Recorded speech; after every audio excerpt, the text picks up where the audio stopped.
Bonsoir à tous, bonsoir à toutes, et nous revoici. C'est Karazu, on est samedi, ça faisait longtemps. Alors, je sais ce que vous allez dire. Mon dieu, il joue à Fallout 3, il pique le jeu de Mayana. Pas exactement. Alors, pour tout ce qui est de la campagne principale, quand Mayana voudra continuer, il continue. Là, je vais juste vous streamer un truc qui me tient à cœur, c'est un mode que j'aime énormément. Ça a été toute une histoire pour le faire tourner, parce qu'en fait ce mode, je fais un petit peu je blablate un petit peu avant de commencer.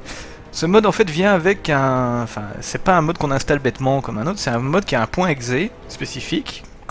Il dépend de Fallout 3, mais donc techniquement on n'est pas censé pouvoir utiliser nos mods en plus de ce mode là. Donc j'ai chipoté, j'ai fait tourner les trucs. Ça a fonctionné, mais étant donné que mon Fallout 3 est modé jusqu'à l'os, je peux plus, enfin le launcher de base du jeu ne fonctionne juste plus, donc je ne peux plus passer en mode fenêtré. Et donc j'ai dû aller chipoter dans les fichiers de configuration du jeu à la main.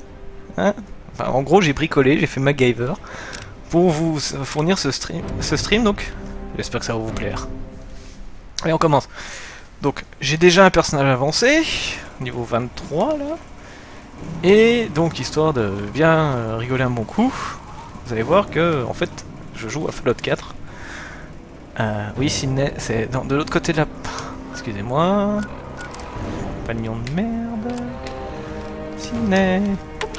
Voilà. Donc pour ceux qui connaissent Fallout 3 d'origine, Sydney c'est un personnage qu'on croise pendant une quête. C'est un compagnon temporaire, et après ça elle part. Et vu que pour moi Sydney c'est juste le meilleur compagnon du jeu, bah, je suis content, c'est que je suis pas le seul à y avoir pensé, et il y a quelqu'un d'autre qui a fait un mode qui permet de garder Sydney, il lui donne enfin elle a toute une quête à elle en plus, elle a ses répliques. Ah, bref voilà. Bon je la prendrai pas avec pour le mode. Je voulais juste vous montrer le petit mode du fameux garage qu'on voit dans le trailer de Fallout 4.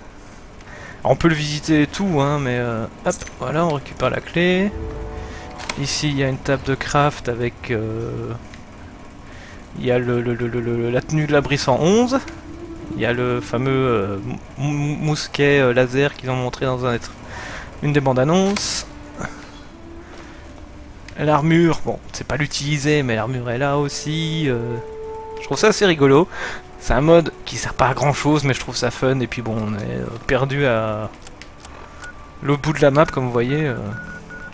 Ça vient pas empiéter sur le jeu. Alors j'espère juste que le retour vidéo et son est bon. N'hésitez pas à me le dire. Parce que Fallout c'est pas un jeu stable. Et quand tu le modes, c'est encore moins stable. Alors... est-ce que... donc on va se rendre ici. Pour notre quête qui s'appelle donc The Cube Experimental. Et hop, donc on va aller près de la Ten Payne Tower. Donc c'est plus proche. Et génial, il fait nuit. Alors, donc je vais pas faire la liste complète de tous les modes que j'ai installés dans Fallout parce qu'il y en a plus de 70. Mais en gros, pour ceux qui connaissent le jeu de base, ça va vous paraître assez différent. Il y a des monstres en plus, comme ici, voilà, il y a un gecko. Les textures sont différentes. Hop, Sydney, tu vas rentrer à la maison. Et alors vous allez voir que quand on lui dit... bah, elle râle quand je lui dis qu'elle doit rentrer à la maison, mais je lui fais... mais il faut quelqu'un pour garder ma cachette d'alcool. You're right. I'll go right now. Et alors là, du coup, elle y va tout de suite. Hein. Ah, elle a trouvé un... Okay. Elle a trouvé un monstre au passage. Et coucou, c'est Tanta. Mayana qui commence déjà. Robco, j'écoute. Alors, vous remarquerez aussi qu'il y a de l'anglais et du français, que ce soit dans le texte ou dans les dialogues. Ça dépend soit des modes que j'ai installés, soit des patchs de correction qui corrigent des trucs que Bethesda n'a jamais corrigés. Donc allez, je peux rien faire contre là. Voilà. On se met en route. Ah oui, j'ai une super armure aussi, entièrement custom. Voilà, ça vous voyez mon personnage parce que on pourra pas le voir très souvent pendant le mode. donc on en profite.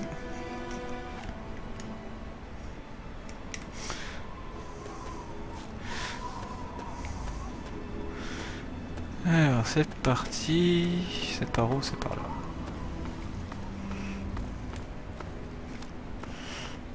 Alors je vais garder le Pip-Boy allumé, parce qu'une fois que le mode commence, on n'a plus accès au Pip-Boy. Et du coup, si la lumière est allumée, on peut le garder, enfin la lumière reste activée pendant le début du mode, c'est pas un mal. Et alors vous allez voir aussi que je suis un accro de la sauvegarde, limite je sauvegarde comme ici, avant chaque prise, enfin avant de rentrer dans chaque porte, parce que j'ai souvent des crashs quand je charge une zone. Voilà, donc ici nous sommes à l'entrée du cube. Hop, je vais prendre des cigarettes. Augmenter mes stats temporairement. Voilà, chance, charisme et agilité plus 1 pendant 1 heure de jeu. Ça ne fera pas de mal. Et salut Arkham. Alors... Donc déjà pour rentrer dans le cube, il faut un petit peu fouiner la maison ici, complètement abandonnée. Et très... voilà, vous voyez, c'est assez gore, hein, c'est Fallout. Pas grand chose à faire là-dessus. Alors ce que j'aime bien, c'est qu'on a des petites indications comme ça, avec des petites flèches, au cas où on a du mal à s'y retrouver. Voilà.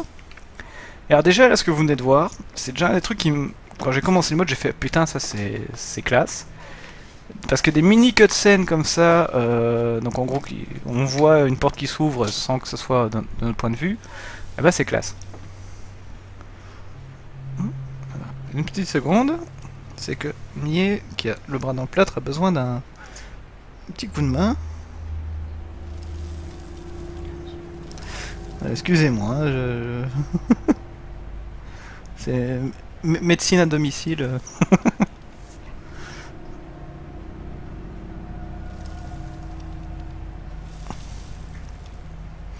Voilà. Voilà, c'est tout. Avec une main, c'est vrai que c'est beaucoup plus difficile de faire certaines choses. Non, ce n'est pas sale.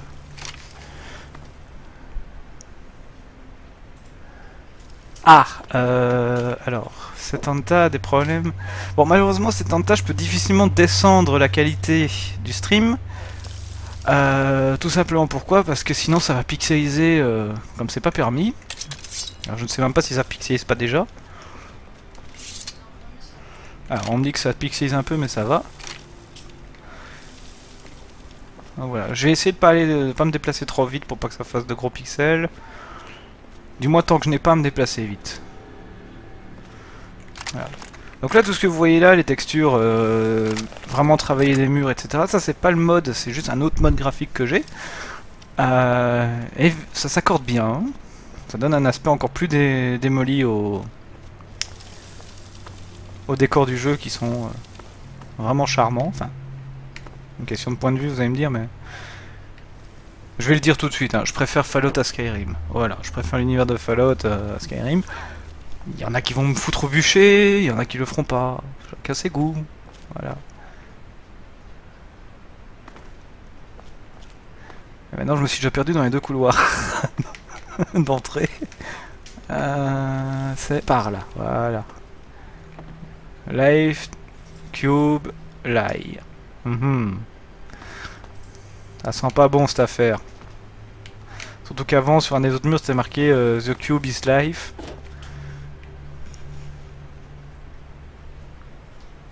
Ouh, il y a déjà du monde aujourd'hui. Cool. Alors, bon. Je fais un petit peu défiler mes armes parce qu'on les aura pas de toute façon pour le mode.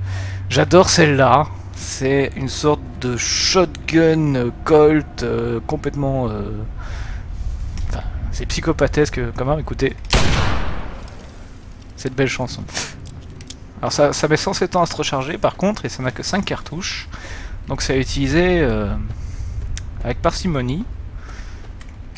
Même si principalement mon arme préférée c'est ça, c'est le petit PM de base. Alors, aussi, je précise, à la base le mode était un mode allemand, et il existe en 5 langues. parler, j'entends. Il existe en français, en anglais, en espagnol, en allemand forcément, et en russe, je crois. Alors là, j'ai pris la version anglaise, tout simplement parce que je suis, au moins en version anglaise, je suis plus ou moins sûr d'avoir des doublages de qualité par rapport à la version française. Malheureusement, il n'y a pas de sous-titres pour ce mode, donc je vous traduirai en grosso merdo ce qui se dit si besoin est. Allez, on commence. Alors voilà, la porte est scellée depuis 73 385 jours. J'invite quelqu'un à aller voir sur internet combien de temps ça fait, mais à mon avis ça fait un moment. Voilà, donc on va rouvrir. This door has been sealed for 201 years. System deactivated. Reactivation is strictly forbidden. Voilà. Donc là on m'a dit que ça faisait déjà ça faisait au moins 2 ans que ça n'avait pas été tenté d'être ouvert. Bon, 2 ans ça fait pas 73 000 jours, donc on nous aurait peut-être menti. Et on allume. Et du coup, générique. Parce que c'est la classe. Ah non, pas encore générique. Ah, voilà. Regardez-moi ça. The complex has been started.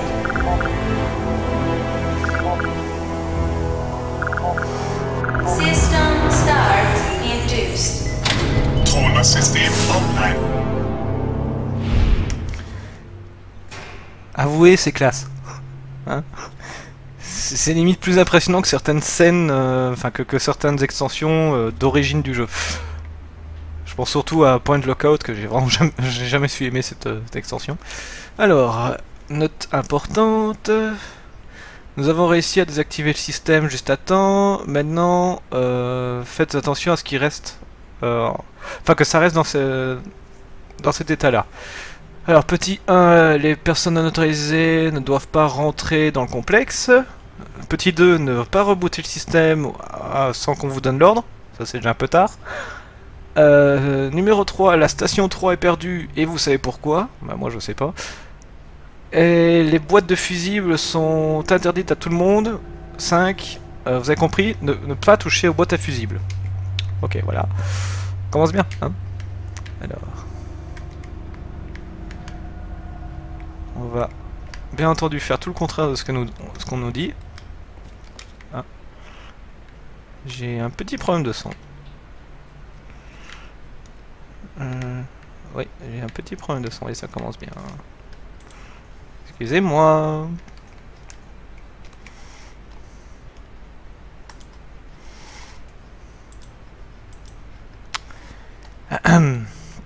Et voilà. Je vais planter, je recommence. Il a pas planté à la répète, mais là il plante.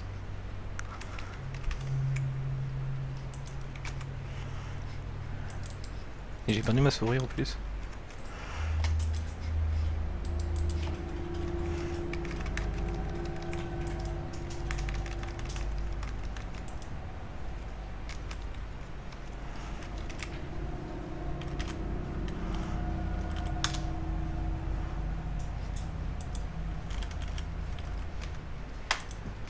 On occupe les 30 secondes.